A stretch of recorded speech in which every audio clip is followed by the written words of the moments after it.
আমরা অনেকেই ছোটবেলায় একটি মাটির ব্যাংকে টাকা জমিয়েছি, যার আকৃতি ছিল শূকরের মতো। নামও তার পিগি ব্যাংক। কিন্তু কখনো কি ভেবে দেখেছেন কেন এই সঞ্চয়ের পাত্রটা ঠিক শূকরের মতো দেখতে? কাঠবিড়ালি, খরগোশ কিংবা হাঁস নয় কেন?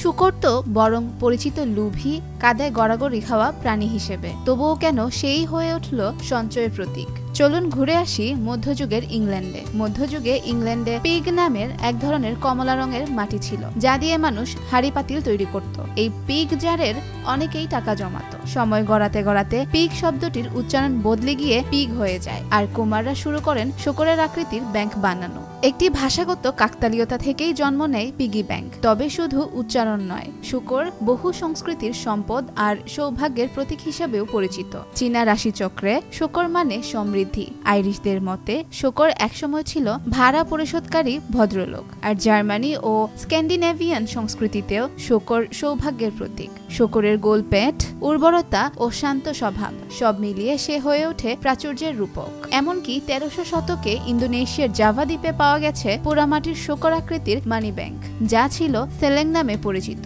সবচেয়ে মজার বিষয় হলো, আগেকার পিগি ব্যাংকগুলো এমনভাবে বানানো হতো যেখান থেকে টাকা তুলতে হলে পাত্রটা ভেঙে ফেলতে হতো। এখান থেকেই এসেছে জনপ্রিয় প্রবাদ ব্রেক দ্য ব্যাংক। 19বিংশ শতাব্দীতে জার্মান অভিবাসীদের মাধ্যমে পিগি ব্যাংক পৌঁছে যায় আমেরিকায়। সেখান থেকে ছড়িয়ে পড়ে সারা বিশ্বে। শিশুদের অর্থ সঞ্চয়ের শিক্ষা, কার্টুন ও বিজ্ঞাপনে পিগি ব্যাংক হয়ে ওঠে এক মিষ্টি প্রতীক। আজ এটি শুধু খেলনা নয়, বরং অর্থনৈতিক শিক্ষার এক চিরন্তন প্রতিচ্ছবি।